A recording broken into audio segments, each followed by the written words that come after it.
नमस्कार मित्रांनो, the GK zone Marathi या चॅनलमध्ये आपले स्वागत आहे. आज आपण बृहमुंबई महानगरपालिका भरतीसाठी अतिशय आवश्यक असलेले चालू घडामोडीवर काही महत्त्वाचे प्रश्न उत्तरे घेणार आहोत. चला तर सुरू करूया. कोणत्या देशात तयार करण्यात आलेली INS तुशील ही युद्धनौका भारतीय नौदलात दाखल झाली आहे? ए. फ्रान्स, बी. चीन, सी. Russia, D. अमेरिका. योग्य उत्तर आहे सी. रशिया. INS तुशील ही अत्याधुनिक स्टेल्थ युद्धनौका रशियात तयार करण्यात आली आहे आणि ती भारतीय नौदलात कलिनिनग्राड, रशिया येथील यंतर शिपयार्डमध्ये दाखल करण्यात आली. या युद्धनौकेची नियुक्ती 9 डिसेंबर 2024 रोजी भारतीय संरक्षण मंत्री राजनाथ सिंग यांच्या हस्ते करण्यात आली. INS तुशील ही रशियाच्या क्रिवाक 3 श्रेणीतील अपग्रेडेड फ्रिगेट आहे, जी भारताच्या संरक्षण सामर्थ्याला प्रबळ बनवेल. तुशील म्हणजेच संरक्षक कवच. सागरी सुरक्षेसाठी नौदलाच्या वचनबद्धतेचे प्रतीक आहे.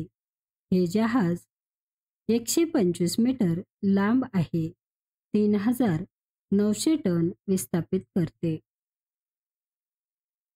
जागतिक आयुर्वेदिक काँग्रेस परिषद कोठे आयोजित करण्यात आली आहे? ए. देहरादून, बी. मुंबई, सी. कोलकाता, डी. हैदराबाद. योग्य उत्तर आहे ए. देहरादून. जागतिक आयुर्वेद काँग्रेस वर्ल्ड आयुर्वेदिक काँग्रेस 12 ते 15 डिसेंबर 2024 दरम्यान उत्तराखंडमधील देहरादूनमध्ये आयोजित केली जाणार आहे. या कार्यक्रमाचे आयोजन वर्ल्ड आयुर्वेद फाउंडेशन आणि आयुष मंत्रालय भारत सरकार यांनी केले आहे. आयुर्वेद क्षेत्रातील आंतरराष्ट्रीय प्रतिनिधी संस्था आणि विविध सरकारी व खाजगी संघटनेचे सहभाग असणार आहे. पहिले गुगल सेफ्टी इंजिनियर सेंटर कोठे स्थापन करण्यात येणार आहे? ए.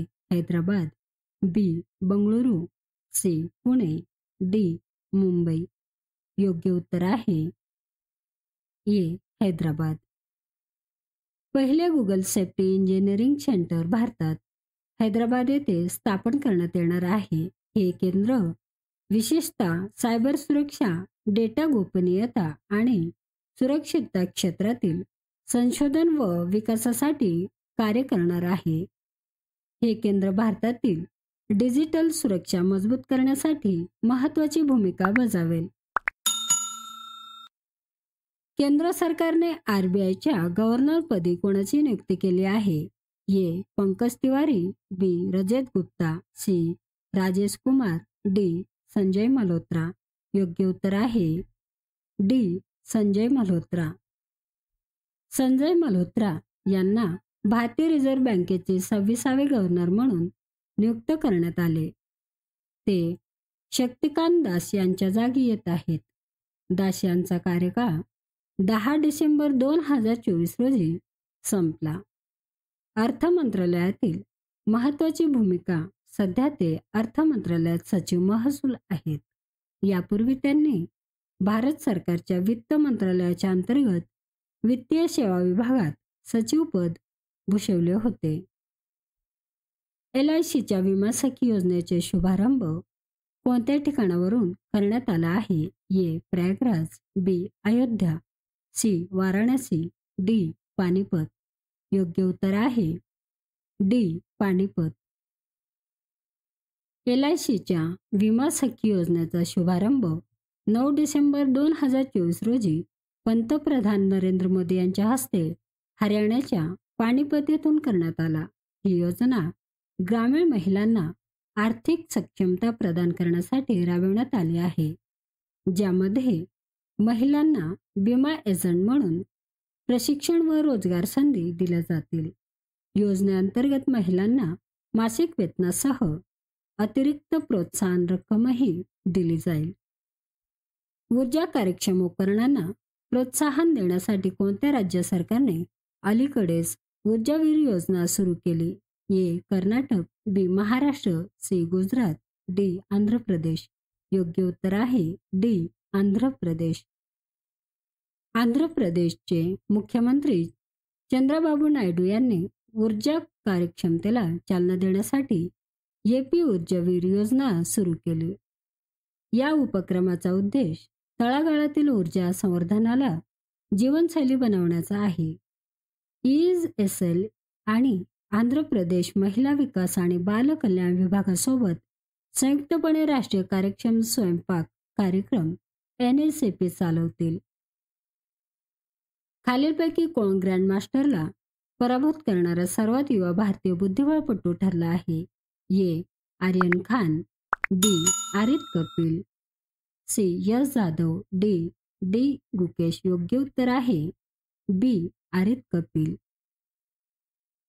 9 वर्षाचा आरित कपिल हा एका ग्रँडमास्टरला पराभूत करणारा भारतातील सर्वात युवा खेळाडू ठरला आहे. अमेरिकेचे ग्रँडमास्टरला हरवून त्याने इतिहास रचला. त्याने क्लासिकल बुद्धिबळच्या लढतीत अमेरिकेचा ग्रँडमास्टर रॅसेट झियतविनोव यांचा पराभव केला. आरित कपिल यांचे वय 9 वर्षे 2 महिने आणि 18 दिवस आहे. त्याने भुवनेश्वर येथे झालेल्या IIT इंटरनॅशनल ओपनमध्ये US ग्रँडमास्टरचा पराभव केला.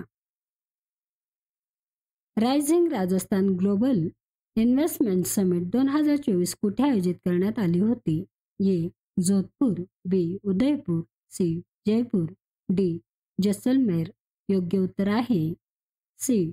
जयपूर. पंतप्रधान नरेंद्र मोदी यांनी जयपूरमध्ये रायझिंग राजस्थान ग्लोबल इन्व्हेस्टमेंट समिटचे उद्घाटन केले, ज्यात राजस्थानला एक प्रमुख गुंतवणूक केंद्र म्हणून दाखवले.